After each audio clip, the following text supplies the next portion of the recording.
سالانہ انجمن 1 مہینہ کے بعد ہونے والا ہے، اس میں اگر تھوڑا سا ٹائم نکال کے آتے تاکہ بچوں کو گفٹ اپنے ہاتھوں سے دیا جاتا، یہ خوش قسمت ہوتے ہیں گاؤں والے. انشاءاللہ ہم لوگ پھول کے دوارا کوشش کریں گے. تو منتری صاحب کے ساتھ آپ آئیے، ان کی پارٹی سے جڑیے انشاءاللہ. مدرسہ پارٹی سے سب پارٹیوں کا ہوتا ہے لیکن ان سے جڑیے، یہ مضبوط پارٹی ہے، ورنہ بکھر جائے گا تو بہت ہی. ایک شعر کے ساتھ کہ پہلے تعلیم سے تم موڑ دیے جاؤ گے، پہلے تعلیم سے تم موڑ دیے جاؤ گے، پھر کسی جرم سے تم جوڑ دیے جاؤ گے. ہاتھ سے ہاتھ کی زنجیر بنا کر نکلو ورنہ دھاگے کی طرح توڑ دیے جاؤ گے.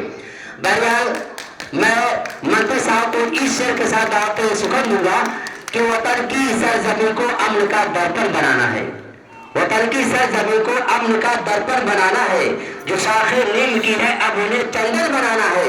ہمیں جلدی نکالو مندر و مسجد کے جھگڑے سے، ہمیں بچوں کی مستقبل کو روشن بنانا ہے.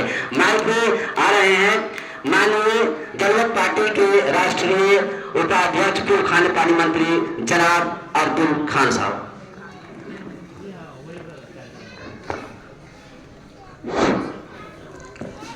اعوذ باللہ من الشیطان الرجیم، بسم اللہ الرحمن الرحیم.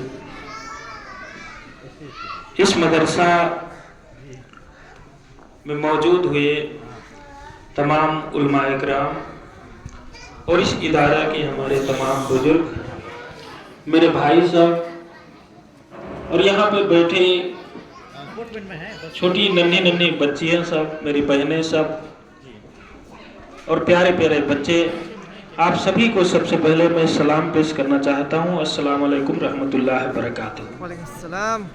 خاص کر کے آج میں کوئی زیادہ بات چیت، زیادہ گفتگو نہ کر کے، آپ سبھی نے جس پرکار استقبال کیا ہے، آپ سبھی نے جس پرکار پیار اور شفقت دے کر کے مجھے نوازا ہے، اس کے لیے میں تہہ دل سے آپ سب کا شکریہ ادا کرتا ہوں اور ہمیشہ شکر گزار رہوں گا. کیونکہ ہم سب مسلمان ہیں اور ہم کو ہماری اسلام کی جتنی بھی کتابیں ہیں، جتنے علماء کرام ہیں، وہ سبھی نے یہی سکھایا ہے کہ کوئی بھی بھائی اپنا کہیں پہ بھی ہو لیکن وہ آپس میں بھائی بھائی ہے. ہم سبھی لوگ بھائی بھائی ہیں اور جب بھائی ہو گئے تو ہر ایک دکھ تکلیف، پیار، محبت، خوشی سب میں شریک ہونا ایک مسلمان کے لیے ایک جو ہے اس کے لیے ایک فرض جیسا بن جاتا ہے کہ کوئی بھی اپنا کہیں پہ بھی مسلمان بھائی ہو، اس کے سکھ اور دکھ میں شامل ہونے کا نام ہی آپس میں بھائی بھائی کا ہے. تو یہ میرے لیے کوئی بڑی بات نہیں ہے. مجھ سے جتنا ہو سکے گا انشاءاللہ تعالی میں اپنے بھائیوں کے لیے، اپنے قوم کے لیے، اپنے سماج کے لیے کرنا میرے لیے ضروری بھی ہے. اور میں جس جگہ پہ ہوں وہاں سے جتنا ہو سکے گا میں انشاءاللہ تعالیٰ کروں گا بھی ضرور. اور خاص کر کے یہاں پہ سارا اسٹرکچر بنا ہی ہوا ہے، تھوڑا بہت سمسیا ہے جو میں نے اس سے پہلے بھی پردیش کے منتری جی سے، جو ہماری پارٹی کے منتری جی ہیں، ان سے بھی ہم نے کہا تھا کہ اس مدرسہ کو دیکھیے گا، جو بھی سمسیا ہے چھوٹی موٹی اس کو سمادھان کرنے کی کوشش کیجیے گا. اور وہ شاید آئے بھی ہوں گے اور ہم سے جتنا ہو سکے گا بن پڑے گا ہم پھر سے ان سے کہیں گے اور یہاں پہ کیا کرنا ہے اس کے لیے میں پوری کوشش کروں گا انشاءاللہ تعالیٰ.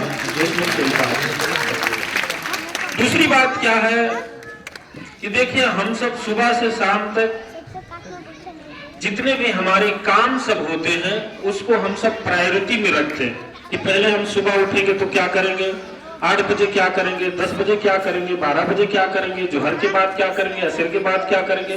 ہم سب سلسلے وار اس کو جس کا جتنا ضروری ہوتا ہے اس کو رکھا جاتا ہے. بھائیو آپ سب یہاں پہ بہت سارے لوگ ہیں، اچھے خاصے پڑھے لکھے علم والے لوگ ہیں. دنیا کی 18,000 مخلوقات کے وشے میں، اور صرف دنیا نہیں، دنیا آخرت، ساتوں آسمان، ساتوں زمین، سبھی کی جانکاری اللہ نے ہم کو قرآن کے ذریعے دیا. اور اسی قرآن میں سب سے پہلے اگر کوئی چیز آیا ہے، کوئی آیت نازل ہوئی ہے